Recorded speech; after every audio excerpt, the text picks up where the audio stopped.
आज हमारे सामने छत्तीसगढ़ की जनजातियों की नृत्य परंपराओं से जुड़ी कुछ बहुत ही दिलचस्प सूचियां हैं। हम्म। एक नज़र में देखें तो ये सिर्फ नामों और जगहों की एक लिस्ट लगती हैं, सही बात है। लेकिन जब हम इन्हें साथ रखकर देखते हैं ना तो एक पूरी दुनिया ही खुल जाती है।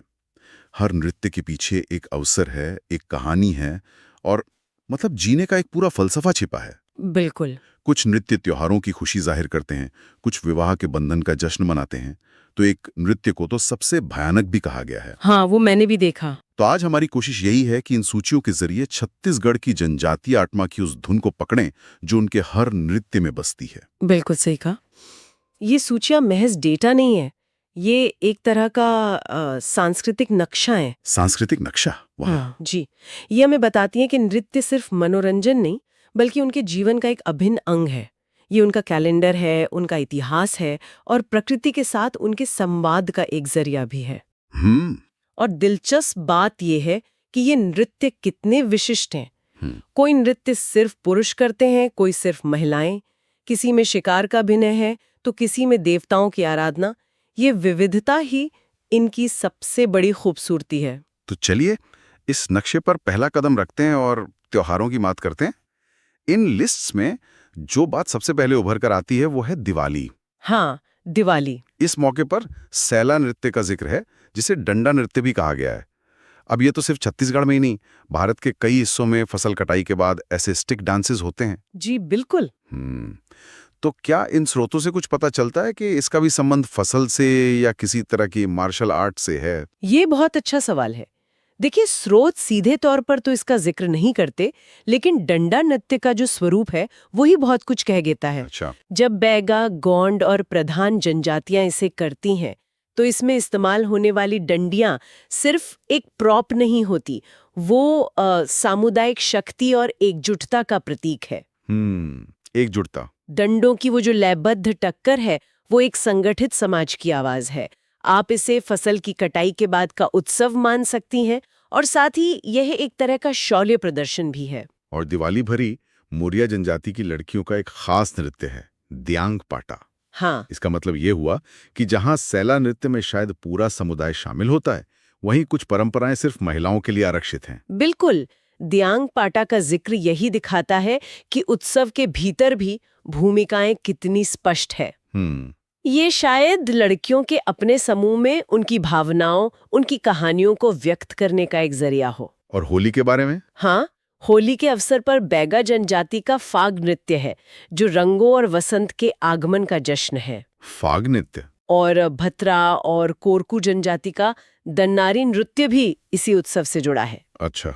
और दशहरा यानी विजयादशमी, उस दिन बैगा जनजाति का बिल्मा नृत्य होता है। तो ये नृत्य इन त्योहारों को सिर्फ मनाते नहीं है, बल्कि उन्हें पूरा करते हैं। बिल्कुल सही। त्योहार तो पूरे समुदाय को एक साथ ले आते हैं, लेकिन विवाह वो तो एक परिवार का, दो लोगों का उत्सव होता है। इन लिस्ट्स में शादी ब्याह के मौकों पर भी नाच गानों की कोई कमी नहीं दिखती। हाँ, बिल्कुल नहीं। यहाँ परधोनी नृत्य का जिक्र है, जो बैगा और कुरकू जनजाति में होता है। जी, और विवाह के नृत्य बहुत ही व्यक्तिगत और सांकेतिक होते हैं। परधोनी नृत्य अक्सर तब किया जाता है जब दूल्हा बारात लेकर दुल्हन के घर पहुंचता है। ओह, स्वागत के लिए। हाँ, एक तरह से स्वागत का, खुशी जाहिर करने का और नए रिश्ते को अपनाने का प्रतीक है। इसी तरह दोरला जनजाति में पेंडुल नृत्य और अबूझ माड़िया जनजाति का कोटेकी घोड़ा नृत्य, ये भी विवाह के जश्न का हिस्सा है। तो ये सिर्फ मनोरंजन नहीं है। नहीं, ये एक सामाजिक स्वीकृति की मुहर है, जो पूरे समुदाय के सामने नए जोड़े को आशीर्वाद देते हैं। ये फैसिनेटिंग है कि कैसे जीवन के हर बड़े पड़ाव को नृत्य के जरिए दर्ज किया जाता है। लेकिन इन लिस्ट्स में कुछ ऐसे विवरण भी हैं जो खुशी और उत्सव से बिल्कुल अलग हैं। एक नृत्य को सबसे भयानक या खतरनाक कहा गया है। हाँ, दमनच नृत्य। दमनच नृत्य कोरवा जनजाति का। नृत्य और भयानक, ये दोनों शब्द एक साथ सुनकर जहन में कई तस्वीरें बनती हैं। ये सचमुच में उत्सुकता जगाता है। स्रोत भले ही वजह ना बताएं, लेकिन हम कोरवा जनजाति के जुझारू इतिहास को देखते हुए अंदाजा ला सकते हैं। क्या हो सकता है? दमनच शब्द में ही दमन यानी किसी चीज को दबाने या काबू करने का भाव है। अच्छा। तो हो सकता है कि इस नृत्य में बहुत आक्रामक हाव भाव हों, जमीन पर जोर जोर से पैर पटकना, तेज और भारी भरकम संगीत, युद्ध जैसी भंगिमाएं। बिल्कुल हो सकता है इसका मकसद बुरी आत्माओं को डराना हो, या किसी खतरे को दूर भगाना हो, या समुदाय की शक्ति का प्रदर्शन करना हो। तो ये नृत्य का वो रूप है जो आनंद नहीं बल्कि भय और शक्ति पैदा करने के लिए है। शायद। और एक तरफ भय और शक्ति है तो दूसरी तरफ धीरज और समर्पण की पराकाष्ठा।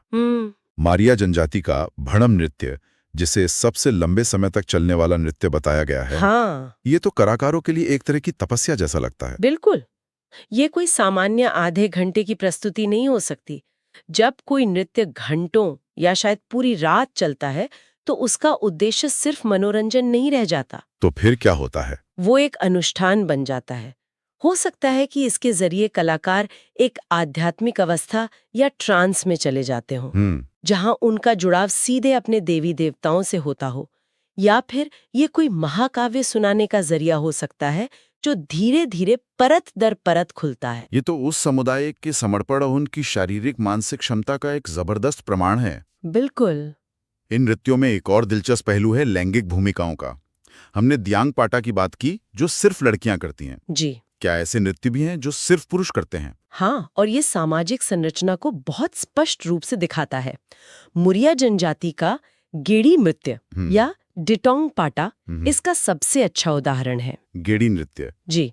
इसमें केवल लड़के ऊंची ऊंची बांस की गेड़ियों पर चढ़कर संतुलन बनाते हुए नृत्य करते हैं। अरे वाह! तो ये सिर्फ एक नृत्य नहीं, बल्कि लड़कों के लिए संतुलन, साहस और कौशल का प्रदर्शन है। सही बात है। इसी जनजाति का पुस्कोलांग नृत्य भी केवल पुरुषों द्वारा किया जाता है। ये विभाजन दिखाता है कि परंपराओं ने पुरुषों और महिलाओं के लिए कुछ विशेष भूमिकाएं और अभिव्यक्तियां तय की हैं। नृत्य की बात हो और संगीत की ना हो, ये तो अधूरा लगता है। इन नृत्यों को ऊर्जा कहाँ से मिलती है? जाहिर है वाद्य यंत्रों से। वाद्य यंत्र तो इन नृत्यों की आत्मा है, उनकी धड़कन है। उनके बिना ताल और लय की कल्पना भी नहीं की जा सकती। जैसे छत्तीसगढ़ के सबसे प्रसिद्ध नृत्यों में से एक कर्मा नृत्य, उसकी जान उसके वाद्य यंत्रों में बसती है। कौन कौन से? मांदर की गहरी गूंज, टिमकी की तेज आवाज और झांझ की खनक। ये तीनों मिलकर एक ऐसी ऊर्जा पैदा करते हैं कि कोई भी खुद को नाचने से रोक नहीं पाता। सही बात है। इसी तरह उराव जनजाति का सरहुल नृत्य, जो साल के पेड़ों पर नए फूल आने का जश्न है, वो भी मांदर और झांझ की धुन पर ही प्रकृति को धन्यवाद देता है। ये कमाल है कि एक ही वाद्य यंत्र जैसे मांदर आपको कर्मा से लेकर सरहुल तक लगभग हर नृत्य में सुनाई देता है। जी, ये तो जैसे इन सभी परंपराओं को जोड़ने वाला एक संगीतमय धागा है। क्या संगीत में भी पुरुषों और महिलाओं की भूमिकाएं बटी हुई हैं? हाँ, और ये एक बहुत ही अनोखी और गहरी बात है। इसका सबसे सुंदर उदाहरण गौर नृत्य में मिलता है। अच्छा। जो बाइसन हॉर्न मरिया जनजाति करती है। जी हाँ। इस नृत्य में पुरुष भैंसे के सींगों वाला मुकुट पहनते हैं और उनकी ऊर्जा बहुत जंगली और शक्तिशाली होती है। और इसे संगीत में भी दर्शाया जाता है। पुरुष ढोल और मांदर जैसे बड़े और दमदार वाद्य यंत्र बजाते हैं, और महिलाएं?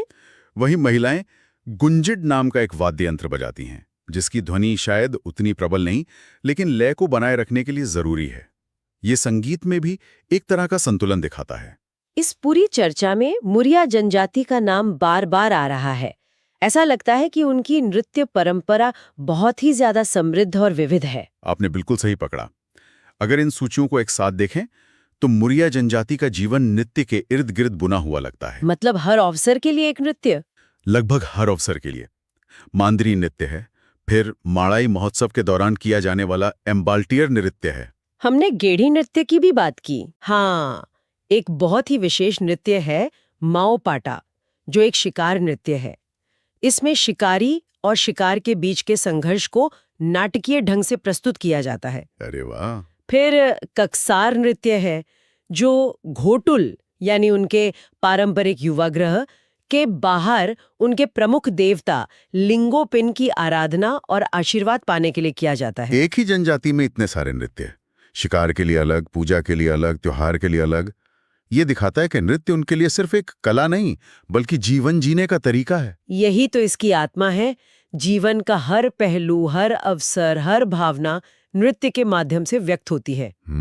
लेकिन एक और जनजाति है जिसका जिक्र एक बहुत ही अलग और महत्वपूर्ण संदर्भ में हुआ है, गोंड जनजाति। हाँ, गोंड जनजाति के बारे में एक सामाजिक आर्थिक पहलू सामने आता है जो बहुत दिलचस्प है। बिल्कुल। स्रोत बताते हैं कि गोंड की एक उपजाति है परधान, जिनका पारंपरिक काम ही बजाकर लोकगीत गाना है। अच्छा, तो वो प्रोफेशनल गायक हैं। एक तरह से वो गायक और प्रथावाचक है। एक और उपजाति है ओझा गोंड, जो बाजाकर नामक एक खास वाद्य यंत्र बजाकर महादेव के लोकगीत गाते हैं। और इसमें दिलचस्प बात क्या है? दिलचस्प बात यह है कि वे ये गा बजाकर अन्य जनजातियों से भिक्षा मांगते हैं। ओह, लेकिन इसे सिर्फ भिक्षा कहना शायद सही नहीं होगा।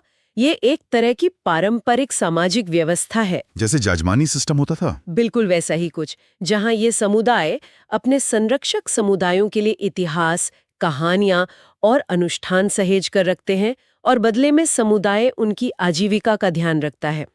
तो ये सिर्फ कलाकार नहीं, बल्कि चलते फिरते इतिहासकार और पुजारी भी हैं। तो इन सूचियों की गहराई में उतरने के बाद ये साफ है कि ये सिर्फ नामों का संग्रह नहीं, बल्कि छत्तीसगढ़ की जनजातीय संस्कृति का एक जीवंत दस्तावेज है। बिल्कुल, हर नृत्य एक उत्सव है, एक अनुष्ठान है और अपनी पहचान को, अपनी कहानी को पीढ़ी दर पीढ़ी जिंदा रखने का एक तरीका है। बिल्कुल, ये नृत्य मनोरंजन से कई बढ़कर है। ये उनकी सामाजिक संरचना, उनके धार्मिक विश्वासों और सबसे बढ़कर प्रकृति के साथ उनके अटूट रिश्ते को दर्शाते हैं।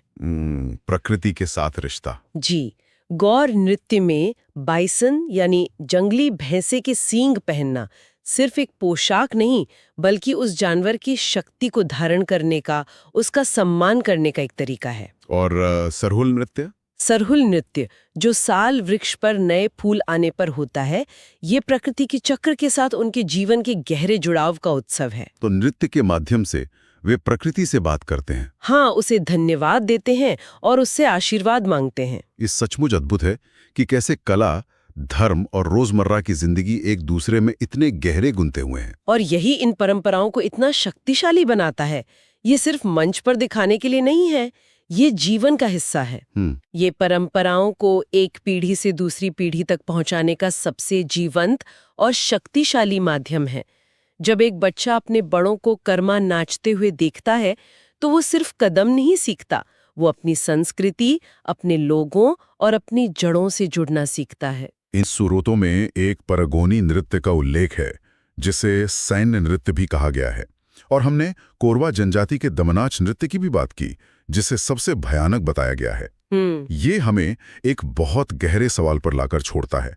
हम अक्सर नृत्य को खुशी, उत्सव और सुंदरता से जोड़ते हैं। जी, आमतौर पर। लेकिन ये उदाहरण बताते हैं कि नृत्य का इस्तेमाल शक्ति प्रदर्शन, भय उत्पन्न करने या ऐतिहासिक संघर्षों को याद रखने के लिए भी हो सकता है। यह सोचने वाली बात है कि एक ही कला रूप भावनाओं के कितने अलग अलग सिरों को छू सकता है।